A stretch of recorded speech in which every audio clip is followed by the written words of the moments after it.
Chapter 71. After Khaybar.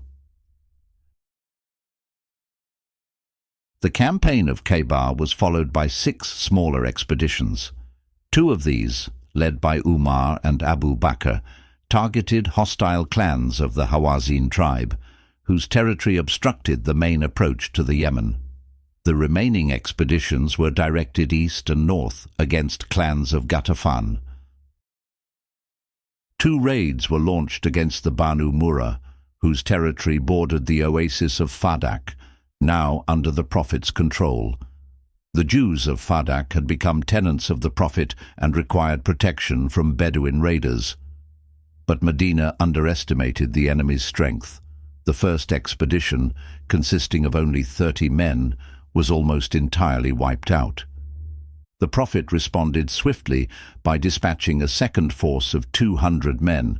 This time, the Muslims routed the enemy, inflicting heavy losses and taking captives camels and sheep. Among the fighters was the 17-year-old Usama ibn Zayd. Though present at the Battle of the Trench, this marked his first true combat experience. During the battle, a man of Banu Murrah mocked Usama's youth, further stoking his determination to prove himself. Ignoring the prior instruction to remain with the group, Usama gave chase far into the desert. He caught up with the man and wounded him. As he was about to finish him off, the enemy declared the Shahada, La ilaha illa Allah. There is no God but God. Despite this, Usama delivered the death blow. Their commander, Ghalib ibn Abdullah of the Banu Layth, a Kinana clan, immediately asked, "Where is Usama?" Everyone knew how deeply the Prophet loved the son of Zayd, and concern quickly spread through the camp. Usama returned exhausted an hour after nightfall. Ghalib sternly rebuked him. "I went after the man who mocked me," Usama explained. "When I had come up with him and struck him, he declared, 'La ilaha illa Allah.'" "And you sheathed your sword then?" asked Ghalib. "No," replied Usama. "I finished him." The camp erupted in criticism. Deeply ashamed, Usama buried his face in his hands and refused food throughout the return journey. A Quranic revelation had already been revealed concerning similar situations, where someone had been about to kill a disbeliever who then professed Islam. In those cases, driven by the desire for spoils, some Muslims had still killed such men, saying, "You are not sincere." In Usama's case, it was a matter of personal pride, not gain, but the principle was the same. "O you who believe, when you go forth in the way of God, investigate carefully, and do not say to one who offers you peace, 'You are not a believer,' seeking the gains of this worldly life. With God are abundant spoils. You too were like this before, until God showed you his grace. So investigate carefully. Verily God is aware of all you do." Surat Al-Nisa 4:94. Upon returning to Medina, Usama went straight to the Prophet, who warmly embraced him. Then the Prophet asked for an account of the expedition. When Usama reached the part about the man's death, the Prophet's expression changed. "Did you kill him after he said La ilaha illa Allah?" "O Messenger of God," Usama replied, "he only said it to save himself." "Did you open his heart to see whether he believed it or not?" Usama was overcome with remorse and vowed, "Never again will I kill a man who says, 'La ilaha illa Allah.'" He would later reflect, "I wish I had not entered Islam until that day," recalling that Islam wipes out past sins upon entry. The Prophet remained in Medina for 9 months after the Khaybar campaign. The truce with Mecca and victory in the north brought a period of relative peace and prosperity. But the influx of wealth from Khaybar also brought new challenges. One morning, Umar came to the Prophet's house and overheard women's voices raised loudly. They were Qurayshite women, emigrants, whose assertiveness, Umar thought, had increased under the influence of Medinan women, traditionally more outspoken. The women were pressing the Prophet to grant them new garments from his share of Khaybar's spoils. As Umar entered, the women quickly withdrew behind a curtain. The Prophet was laughing. "May God always cause you to laugh, O Messenger of God," said Umar. The Prophet replied, "How quickly these women vanished behind the curtain when they heard your voice." "'Tis your right, not mine, that they should fear," said Umar. Turning to the women, he added, "O enemies of yourselves, do you fear me and not God's messenger?" "Yes," they said, "you are rougher and harsher than God's messenger." "That is true," said the Prophet. Then he added, "By him in whose hand is my soul, if Satan met you on a path, O son of Al-Khattab, he would take a different path." Bukhar. Even Ayman asked for a favor during this time. She requested a mount. The Prophet replied, "I shall mount you on the child of a camel." "O Messenger of God, what use is a calf to me?" she said, confused. "Isn't every camel the child of a camel?" he replied with a smile. But all was not well in the Prophet's household. One day Umar found him distressed, resting his head in his hand. The Prophet said, "They ask of me what I do not have." Before Khaybar, the Prophet's family lived with extreme frugality. Aisha would later say that she never ate her fill of dates until after Khaybar, but the influx of wealth had changed expectations, even among the Prophet's wives.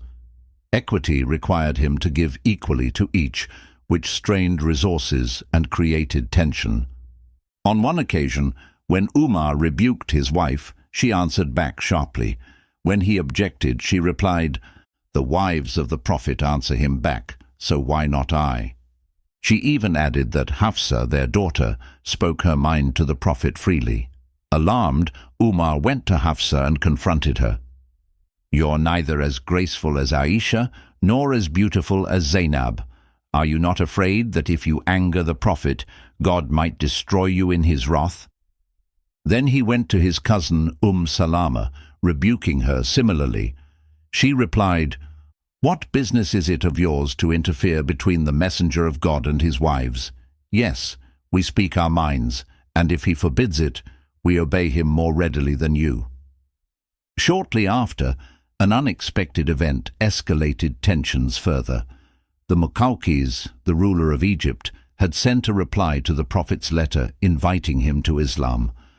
Alongside his polite but evasive response, he had sent rich gifts: 1,000 gold coins, 20 fine robes, a mule, a she-ass, and 2 Coptic Christian slave sisters, Maria and Sirin, escorted by an elderly eunuch. Maria was stunningly beautiful, and the Prophet marveled at her appearance. He gifted Sirin to Hassan ibn Thabit and lodged Maria near the mosque in the house previously occupied by Safiya. He began to visit her frequently, and when jealousy from his wives became overwhelming, he moved her to Upper Medina. But this solved nothing. His visits continued, and the distance only lengthened his absences. Though the wives acknowledged that taking a bondwoman was lawful, as was the case with Hajar and Abraham, they nonetheless resented the Prophet's affection for Maria. Hafsa became particularly upset, and eventually the Prophet swore to avoid Maria. In response, a new revelation came, Surah Al-Tahrim 66, beginning with a divine rebuke. "O Prophet, why do you forbid what God has made lawful for you, seeking to please your wives?" Surat Al-Tahrim Al-Sadis wa Al-Sittan Al-Awwal. It then directly addressed Aisha and Hafsa, though not by name. If you both repent to God, then your hearts are inclined to rightness. But if you help one another against him, then truly God is his protector, and Gabriel and the righteous believers, and after that, the angels are his supporters.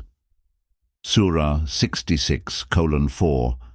And to all the wives, it may be if he divorces you that his Lord will give him in your place better wives, submissive, believing, devout, penitent, fasting, previously married or virgins. Surah 66, verse 5. It concluded with parables of two evil wives, those of Noah and Lot, and two righteous women, Asiya, the wife of Pharaoh, and Mary, daughter of Imran. The prophet recited this to his wives, then withdrew for a full lunar month to a covered porch attached to the mosque. Word spread throughout Medina that he had divorced his wives. Umar rushed to Hafsa, who was in tears. She didn't know if she had been divorced. He then waited at the mosque until the prophet emerged. After being denied entry 3 times, he was finally allowed in. Inside, he saw the prophet reclining on a bare mat that had left marks on his back. "Have you divorced your wives, O messenger of God?" asked Umar. "No, I have not," said the prophet. "Allahu Akbar," exclaimed Umar, loud enough for all to hear. Relieved, Umar stayed and tried to comfort him.